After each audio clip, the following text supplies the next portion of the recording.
Melanjutkan cerita sebelumnya. Setelah pergi meninggalkan klan Han, Xiaoyan tanpa sadar tertawa ketika dia merasakan kekuatan tubuhnya yang melemah dengan cepat. Tampaknya dia benar-benar perlu memperkuat dirinya sendiri. Tatapannya melihat ke segala arah sebelum tubuhnya bergerak dan mendarat di puncak gunung.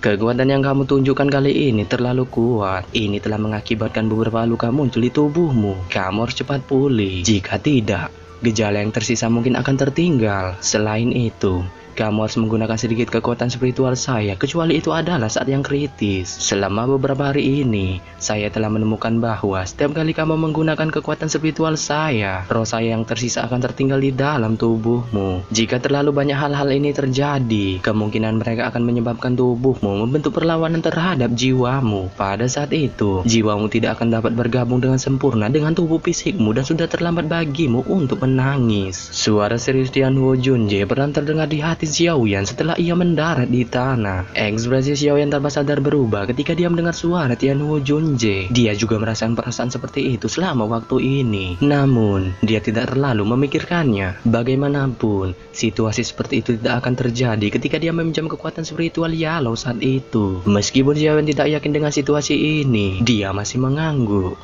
Sepertinya tindakan meminjam kekuatan orang lain ini kemungkinan besar memiliki banyak resiko. Seharusnya aku sedikit lebih berhati-hati. Xiaoyan dengan lembut mengembuskan napas sambil berbicara pelan di hatinya. Dia terus mengingat hal ini di dalam hatinya. Pandangannya melihat sekelilingnya sebelum tubuhnya bergerak dan muncul di dinding gunung yang curam di samping puncak gunung. Dia mengayunkan bukan sesuannya dan potongan-potongan batu berterbangan. Akhirnya, ia menciptakan sebuah kecil yang memungkinkan dia untuk tinggal di dalamnya. Saat ini, hal yang paling penting adalah menyembuhkan luka di dalam tubuhnya. Tubuh Xiaoyan bergerak saat pikiran ini melintas di hatinya. Setelah itu, dia memasuki gua dan dengan cepat duduk. Dia mengambil pil obat dari cincin penyimpanannya, memasukkannya ke mulutnya dan membentuk segel pelatihan dengan kedua tangannya. Dia perlahan-lahan turun ke dalam kondisi penyembuhan. Pemulihan tubuh Xiaoyan membutuhkan total 3 hari saat ini. Selama 3 hari ini, dia meraba seluruh tubuhnya dan benar-benar merasakan beberapa jejak spiritual yang masih menempel.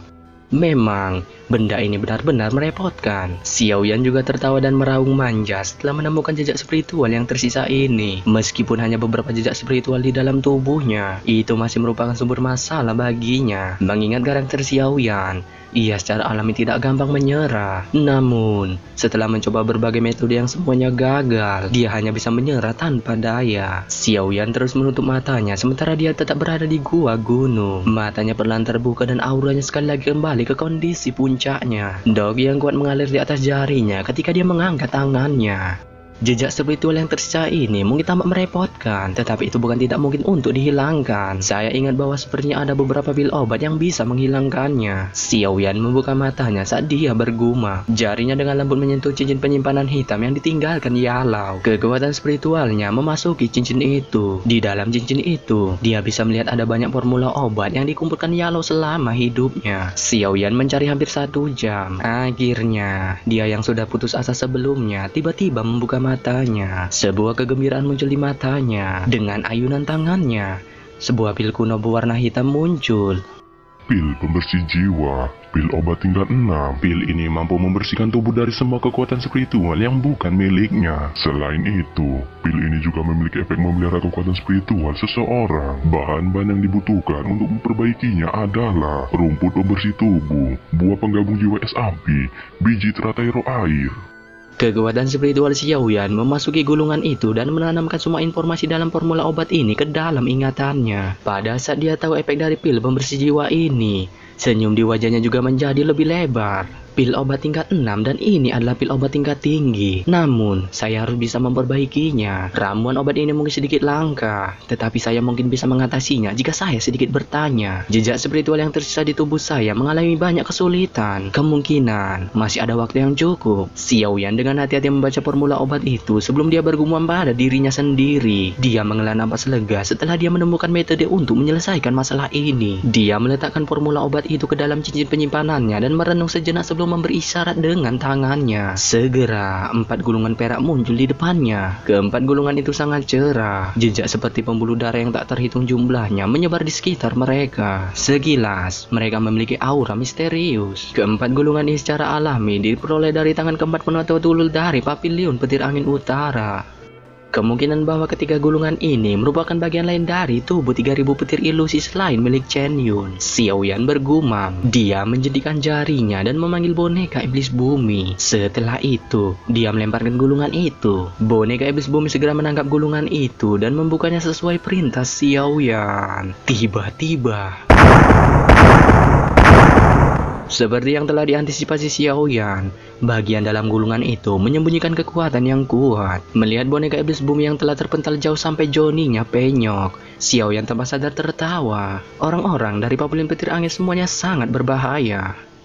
Xiao Yan memberi isyarat dengan tangannya dan 3 gulungan perak itu ditarik kembali ke arahnya. Kekuatan spiritualnya dengan cepat memasuki salah satu dari mereka. Mengikuti masuknya kekuatan spiritual Xiao Yan, ruang dalam gulungan itu mirip dengan yang ada di dalam gulungan Chen Yun. Daerah di bawahnya adalah kolam petir yang diisi dengan busur listrik. Melihat ini lagi, Xiao Yan langsung menghapus petir yang telah dibuat dari kekuatan spiritual itu. Akhirnya, kata-kata petir misterius muncul di permukaan kolam petir itu. Xiao Yan dengan hati-hati mengingat semua kata-kata ini di dalam hatinya. Akhirnya, kekuatan spiritualnya ditarik dan memasuki gulungan ketiga dan diikuti dengan gulungan keempat. Sekitar setengah jam kemudian, kekuatan spiritual Xiao Yan perlahan-lahan mundur dari gulungan keempat. Dia segera menutup matanya dan mengatur kata-kata petir misterius yang tampaknya memiliki aura mereka sendiri. Setelah mengatur keempat gulungan itu selama 20 menit, Xiao Yan sekali lagi membuka matanya. Segera, dia langsung terheran-heran. Keempat kata-kata dalam gulungan petir itu tampaknya telah membentuk versi lengkap setelah mereka bergabung. Namun, untuk beberapa alasan yang tidak diketahui, Xiao Yan mengalami kesulitan mendapat metode pelatihan dari mereka. Berasa semacam ini seolah-olah dia telah memperoleh pacar, tetapi tidak memilikinya sedikit pun. Aduh. Kunci. Xiao Yan bergumam pelan di mulutnya. Sesaat kemudian, dia tiba-tiba mengencangkan bogemannya. Benda sialan ini. Xiao Yan sangat marah semarah-marahnya dan tanpa sadar mengutuk. Benda yang rusak ini sangat merepotkan. Setelah aku mendapatkan 3000 api pembakaran, aku akan menyerang Paviliun Petir Anginmu dan membuatmu menyerahkan metode latihan ini. Xiao Yan mengutuk marah ketika dia mengembalikan keempat gulungan itu ke dalam cincin penyimpanannya. Setelah itu, dia keluar dari gua dan memulai penerbangannya lagi. Setelah penerbangan yang cukup panjang, Xiao Yan akhirnya menemukan sebuah kota padat penduduk. Ini adalah pertama kalinya Xiao Yan memasuki kota manusia setelah melakukan perjalanan dengan kecepatan gila selama beberapa hari ini. Tanpa sadar, dia merasa linglung dengan kebisingan yang dia rasakan ini. Segera, dia menggelengkan kepalanya dan berjalan ke kota. Xiao Yan perlahan berjalan ke sebuah toko di kota itu. Ada seorang pria tua di toko itu, tetapi dia bukan seorang ahli. Xiao Yan meliriknya dan merasakan kekuatan pria tua ini baru saja mencapai kelas Dousi. Adik kecil, apakah kamu berencana untuk membeli peta? Pria tua itu segera berdiri dan mengajukan pertanyaan sambil tersenyum ketika dia melihat Xiao Yan masuk. Beri aku peta paling tepat dari wilayah utara yang kamu miliki. Xiao Yan mengangguk dan mengajukan permintaan. Iya, adik kecil, ini peta yang kamu minta. Ini adalah peta yang paling detail yang dibuat oleh toko saya dan bernilai 30.000 koin emas. Pria tua itu dengan cepat mengeluarkan gulungan yang sangat indah dari meja dan menyerahkannya kepada Xiao Yan sebelum berbicara sambil tersenyum.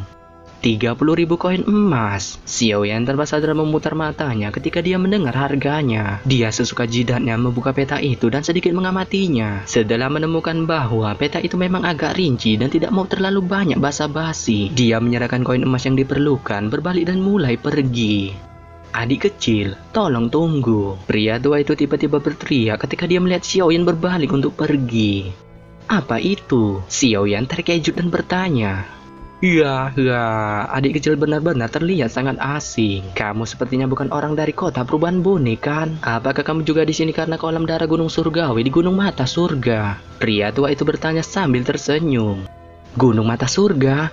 Kolam darah Gunung Surgawi? Kedua nama ini menyebabkan Xiao Yan terkejut. Pria tua itu juga terkejut ketika dia melihat ekspresi Xiao Yan. Dia bertanya dengan heran, apakah adik kecil tidak tahu tentang Gunung Mata Langit dan kolam darah Gunung Surgawi? Saya baru tiba di wilayah utara baru-baru ini. Karenanya, saya tidak terbiasa dengan semua yang ada di sekitar sini. Bisakah kamu memberitahuku tentang itu? Xiao Yan secara acak menebarkan sekantong emas kepada pria tua itu saat dia bertanya.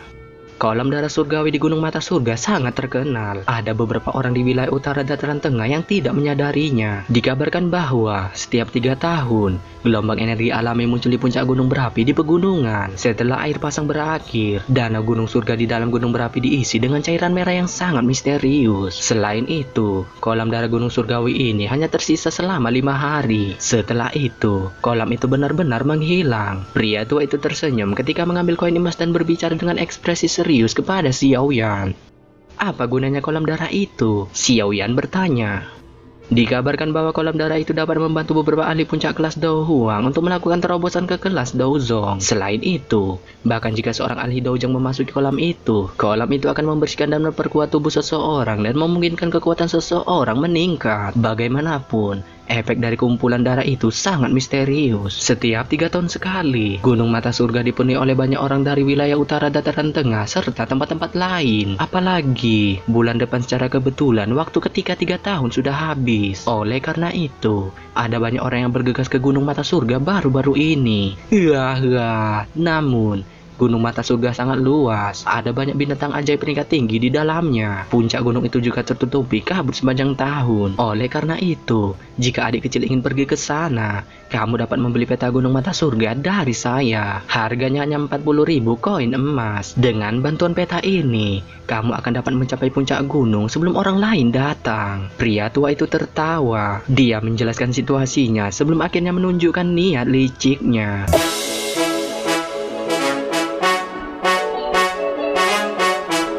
Yo, jika kalian suka video ini, jangan lupa kalian hantamkan subscribe-nya, nyalakan tombol loncengnya, hantam like-nya, dijamin pecah HP bapak kau. Akhir kata, saya ucapkan bye.